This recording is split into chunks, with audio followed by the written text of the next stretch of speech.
Live from your trusted news leader, this is KTTC Morning News. This is a live look outside Highway 52 at 2nd Street, southwestern Rochester, as a late winter storm heads for our area, southeast Minnesota and northeast Iowa. Right now, really the quiet before this storm. And we do know that safety during severe weather matters to you, and that is why we are bringing you team coverage all morning long so that you know what is happening right now and what to expect further into our day. Our Leah Demry is riding as a passenger around our viewing area, heading into Iowa to share current road conditions for the morning commute. First, we want to go to meteorologist Ted Schmidt out on our weather patio with the very latest in our first alert forecast. Ted, what do we need to know right now? A lot of wind out here at the weather patio, really feeling that, and that's going to be a big element, a big part of what's going to be a problem for us today. The wind coupled with the onset of snow that will happen later this morning, mostly in the afternoon. Definitely going to see a few inches of snowfall later today with gusts that may reach 50 to 55 miles per hour for the north. That's going to cause some whiteout conditions in especially some rural areas coming up later today. Right now, it's a pretty quiet scene. Aside from the wind, this is South Broadway looking outside with our Louis Dodauto camera. Dry so far. It's raining in Mesa City. We've been tracking those thunderstorms. They're weakening. There was a warning. There was 1 inch hail in that storm just south of Mesa City, the next county south toward Iowa Falls. That has weakened, no longer severe, but we may see some small hail from that arcing line of storms as it lifts northward toward Charles City, Mesa City, and Marble Rock, and even up toward New Hampton, Iowa. More of that building to the southwest, so maybe some more waves of thunder through about 10 o'clock this morning. After that, it's mainly just a snow event. And right now, a blizzard warning. All the orange counties in that blizzard warning from 7 o'clock this morning until 10 o'clock this evening. So we're looking at the possibility of some snow building up. Most of the snow accumulation happening afternoon. It's going to be a slow transition this morning, but mostly an afternoon snow event. It'll be done by 7 or 8 o'clock this evening. Just a few hours of snow, but heavy accumulation is possible with powerful winds and some blizzard conditions. So first alert day because of that high impact situation. You see that on the red. 6, 7, 8 o'clock, or 8 points out of the 10-point scale there, and mostly from around 11 a.m. until about 7, maybe 8 o'clock this evening. Whiteout conditions. The concern with the heaviest snowfall in that time frame, gusts reaching 55 miles per hour. On the chart here, look at the gusts, 36, 37 miles per hour, but beyond that, the rogue gust of 40 to 55 miles per hour, still a very strong likelihood after 11 o'clock this morning until about sunset. Right now it's 36 here at the studio. Feels like 24. The winds 20 gusting to 30 miles per hour. I've had a couple of gusts in that range already. This air pressure continues to fall. At the airport, it's 35 in Rochester, 37 in Mesa City, Mankato 35. Will remain steady here until onset of precipitation. Then we'll have around freezing with wet snow falling throughout the afternoon. 3 to 6 inches of snow, the heaviest south and east of Rochester, but we may see somewhere definitely more than 3 inches though coming up later today. Look for showers and maybe some thunder in parts of the area before we switch to snow here in a few hours. Then heavy doses of snow in the afternoon, the impact for the evening commute, certainly temperatures around freezing. Talking about snow on its way, but for now, we're going to go out and see how the road conditions are shaping up at this point. We'll go to Leah Demry, who's driving around. Thank you, Ted. I'm riding as a passenger with one of our producers, Michael McShane, who is driving, and we are currently in Mason City on Mallard Avenue, headed to Charles City. We are currently experiencing normal road conditions, but we have seen several lightning strikes in the sky. I'm sure it's indicating that that rain is on the way, but as of now, there is no rainfall. The roads are pretty clear and dry, but I'm sure in the next few hours here, we can expect to see some rain coming through, and I'm going to send it back off to our Jess and Kelsey. Thank you.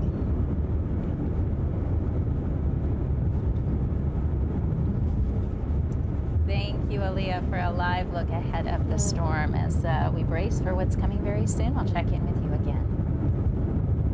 A Minnesota State Senator is in custody for allegedly soliciting a minor for prostitution. Now members of his own party are calling for him to step down. Bloomington police arresting 40-year-old Republican Senator Justin Eichhorn, who represents the Grand Rapids area. The department says it had been communicating with Eichhorn, who thought he was talking with a 17-year-old girl and arranged to meet. Our Quinn Gorham explains the legislative fallout and why this situation could get complicated. Senator Justin Eichhorn was arrested Monday, and the senator was not present for a hearing of the State and Local Government Committee on Tuesday, despite being a member on that committee. This is still a very fresh situation, and even legislative leaders are waiting to learn more, but the nature of his arrest has already sent huge ripples through the Minnesota Senate. Within the hour that news of Eichhorn's arrest became public, his fellow Senate Republicans called for his immediate resignation Tuesday. The statement came even before charges had been filed, but the caucus said the alleged conduct, quote, demands an immediate resignation. If Eichhorn moves forward with resigning, his seat would vacate immediately. If he doesn't, the Senate would likely have to file an ethics complaint and recommend a move for expulsion. The most comparable example would be the complaint against State Senator Nicole Mitchell that was filed after an alleged burglary. Still, Eichhorn's situation is vastly different given the nature of the charges and calls from both parties to resign. An ethics complaint against Eichhorn could get complicated. While they're, again, completely different crimes, Eichhorn's possible felony charges would inevitably draw comparisons to Mitchell's felony charges. The Senate currently has a DFL majority, so even if a DFLer were to win an open seat in Eichhorn's district, the balance of power wouldn't change. Reporting in St. Paul, I'm Quinn Gorham. Eichhorn was recently made chair of the IRRB, and it is currently unclear what will happen with that role now. Digging deeper into his arrest, no public comment has been made at this time by Eichhorn. Calling for his resignation comes amidst another internal battle within the state Senate. Last year, DFL Senator Nicole Mitchell, as we heard of Woodbury, was charged with burglary after she was arrested in a family member's home.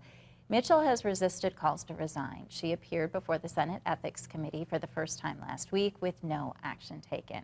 Mitchell's attorneys have requested her criminal case be delayed until the legislative session ends.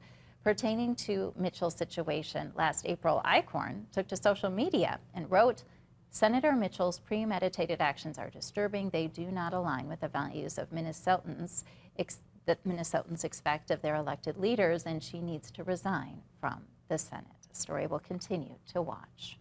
Across state lines, Iowa lawmakers are again taking aim at diversity, equity, and inclusion initiatives at Iowa's colleges and universities. The House has already passed 3 bills. Last year, Iowa lawmakers passed and Governor Reynolds signed a bill eliminating offices that promote DEI at the state's 3 public universities. Tuesday, the Iowa House went even further.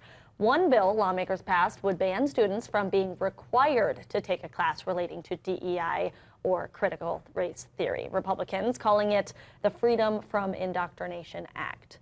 Representative Ross Wilburn of Ames says he wants students to learn to work across their differences. He says DEI helps with this.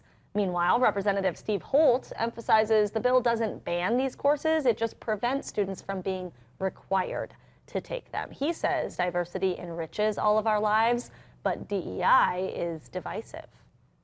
Overall, I believe this is overreach. It's micromanaging. Students don't know what they don't know. It is scapegoating entire groups of people, often teaching that white people are automatically oppressors. Never mind character doesn't matter. If you're white, you're automatically oppressor, and people of color are automatically oppressed.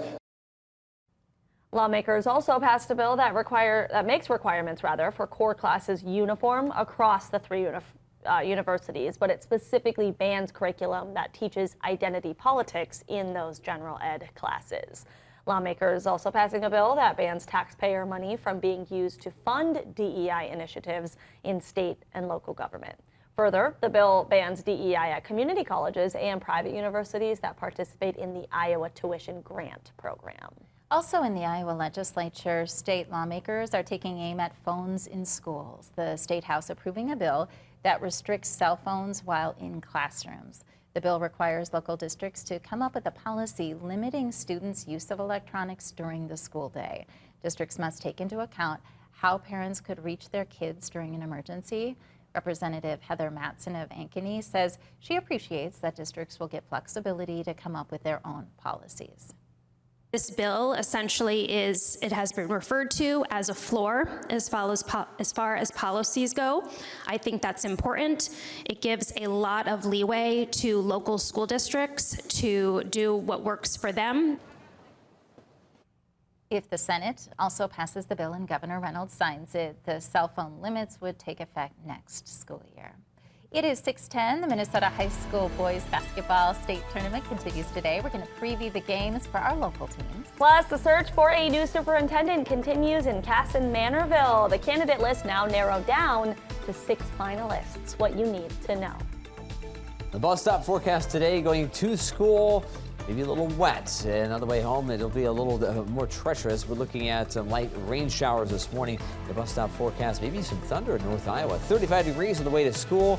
On the way home, a lot messier. Some wind, some snow, some slushy snow, 32 degrees, and some whiteout conditions with strong wind gusts. Details on a blizzard today and a first alert Wednesday are straight ahead in your forecast, so stick around. You're smart. Your TV is smart. That's why. Here's your first alert weather with meteorologist Ted Schmidt. What an impressive storm system moving in. We have thunder already happening in part of the area. Some showers, some thunderstorms. We have the prospect of rain and then snow and blizzard conditions. It is a first alert day because of the onset of blizzard conditions that will happen later this morning and last through the afternoon. Right now, though, pretty dry scene from some of our Lewis Auto live cameras around Austin, Mankato, Rochester. Gray skies, kind of a blustery gray morning. And there's thunder. Rain now falling in Mason City. We're going to some information from some of our reporters out there. Aaliyah says it's raining in Mason City. That's where they are located right now. And there's some flashes of lightning. There has been some hail south of Mason City. There was a severe thunderstorm warning. That has expired. There's another arcing line of activity building northward, now moving through Jewell, moving up toward Fort Dodge and up Interstate 35, Swaledale, and also eventually moving up toward Hampton and Mason City here. So it is possible we will yet see some small hail moving up Interstate 35 and leading into the storm system. That eventually will transition from rain and thunder to snow. You see a lot of blue on the map telling us that is the case. There's cold air aloft that will mix in, and then we do transition from one precipitation type to another. But for now, it's a blizzard warning that takes over from 7 o'clock this morning until 10 this evening, Rochester to the south and west. We're on this blizzard warning, and that's where we're talking about whiteout conditions, blowing snow, heavy snowfall. It's going to take a while to transition. It's going to be rain. It's going to be a little sloppy, wet snow, a little bit of sleet. We may not even have more than an inch of snow by noon. But after that, that's when the heaviest snow will really kick in, and that lasts through the afternoon. Your first alert forecast details today. Mixture this morning, heavy snow in the afternoon, windy with blowing snow, blizzard conditions. So all of these things are concerned. So traffic, snow, even icy, slushy conditions, and of course the wind that will be reaching 55 miles per hour. So there is your concern with the whiteout conditions. Any kind of, even if it's sloppy, wet snow, it's going to be falling while there's a lot of wind. This will be wind-swept landscape with all that snow going on. So high impact type of situation, noon until about 7 or 8 this evening, the primary time of snow with the strongest winds. 35 right now in Rochester, the temperature. It's 39 in Charles City. Owatonna 33 will ease down to about the freezing mark and stay there all day with blizzard conditions. After this, another dose of rain Friday, maybe a little bit of rain, snow on Sunday with seasonably cool weather in the coming days, mostly 30s and 40s, typical for the middle of March.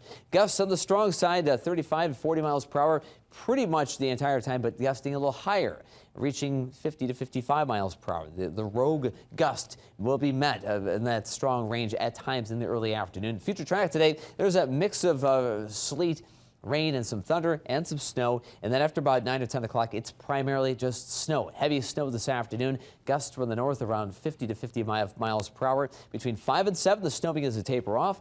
We're done with the snow by around 8. Skies clear after midnight. The wind dies down by then.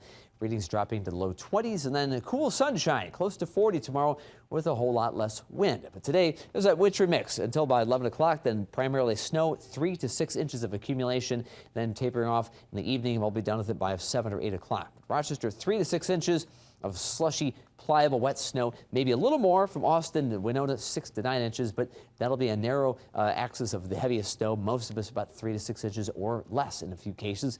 Then rain chances on Friday. Maybe a little rain changing to snow on Sunday, mainly in the evening. 35 this morning will drop to around the freezing mark for most of the day. Gusts to 55 miles per hour, 3 to 6 inches, and mostly afternoon accumulation. Across the map, Rochester, Mason City, Mankato, staying in the 30s and getting messier by the minute moving into the afternoon. Strong wind gusts Tonight, temperatures dropping to low 20s with clearing skies and diminishing winds.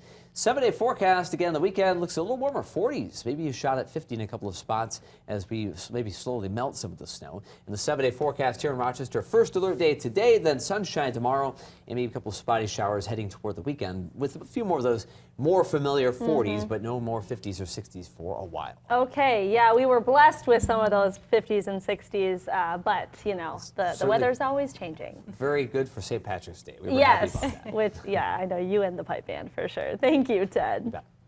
The search for Casson Manorville's next school leader continues, and the district has its sights set on the 6 semifinalists. The school board unanimously selecting those finalists from a pool of 18 applicants to interview for the school district superintendent position. Interviews are set for today and Friday, as well as next Friday, the 28th. All interviews will be held at the Casson Manorville High School Community Forum Room. These are open to the public.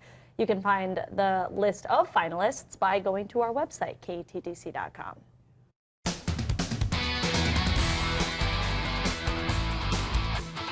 Good morning, everyone. I'm Nick Spiliopoulos. It's day 2 of the MSHSL Boys Basketball State Tournament consolation semifinals for 3 of the 4 classes. 2 of our area schools will fight to keep their seasons alive today. In Class 4A, the John Marshall Rockets will play the Apple Valley Eagles. This one's starting at 10 o'clock this morning. In Class 3A, the Byron Bears take on Duluth Denfeld at 4. Both games taking place at Gangelhoff Center on the campus of Concordia University, St. Paul.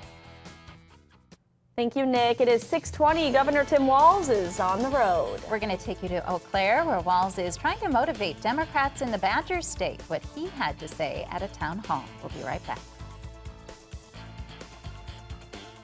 KTTC Sports. Spotlight is back in western Wisconsin as Minnesota Governor Tim Walz is returning to Eau Claire for a town hall grassroots event. This was his first time back there since the presidential election. As Kim Leadholm shares, he's using it to campaign for the Democratic Party.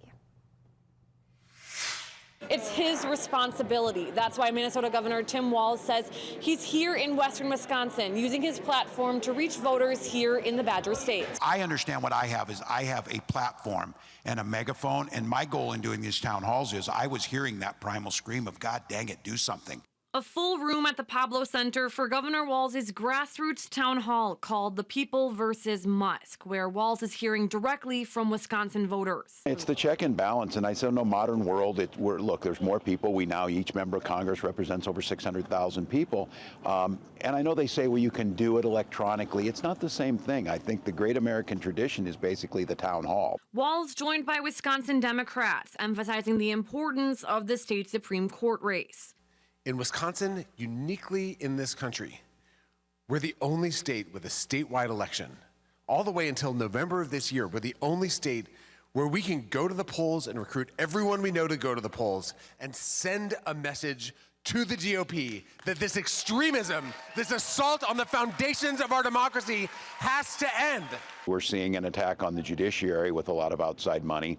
And what I've been doing is just the folks in this congressional district, if your member of Congress doesn't want to talk, people need to be heard. Governor Walz also taking questions from the audience about the future of Medicare, cuts to the Department of Education and Social Security. I do have a platform for it. I don't believe I have all the answers, but I believe there's a whole lot of people that want to express their opinion on what's going on.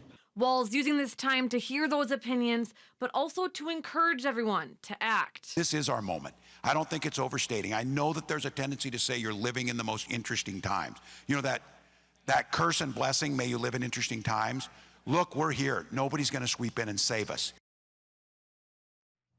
In response to Governor Walz's visit, Wisconsin Congressman Derek Van Orden saying in part in a statement, Governor Walz abandoned his state to crime, high taxes, and radical spending, and is trying to Minnesota our Wisconsin. It appears he has forgotten what happened in November when Wisconsinites rejected him at the voting booth. It is 6:26. Local parking officials are asking for help to improve snow removal operations today. Plus, we're sitting down with a local leader in the Catholic faith as he's looking to a new chapter of life after his decision to step away from his parish. We'll be right back. When you visit Lewiston Auto,